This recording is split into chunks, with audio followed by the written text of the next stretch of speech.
Hello viewers, আসসালামু আলাইকুম রহমতুল্লাহ। আশা করি আপনারা সবাই ভালো আছেন।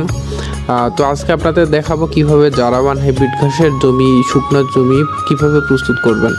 তো জমি নির্বাচনের সময় অবশ্যই উঁচু এবং ভালো জমি নির্বাচন করবেন যাতে আলো বাতাসটা ভালোভাবে পায়।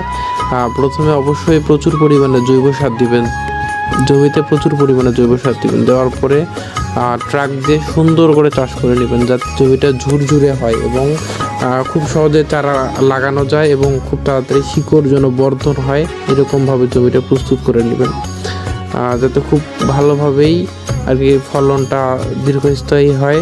যেহেতু এটা দীর্ঘস্থায়ী ফসল, একবার লাগালে 5-6 বছর নিশ্চিত হবে। সুতরাং আপনারা ভালোভাবেই জমিটা একবারই প্রস্তুত করবেন। তারপরে সুন্দর করে কাটিং কেটে 2 গিটের কাটিং কেটে তারপরে লাগা দিবেন এবং কাটিং আমাদের কাছেই পাবেন। আমরা 64 জেলায় কাটিং সরবরাহ করি। আমাদের সঙ্গে যোগাযোগ করলে আমাদের কাছে কাটিং পাবেন। এই কাটিংগুলো আপনারা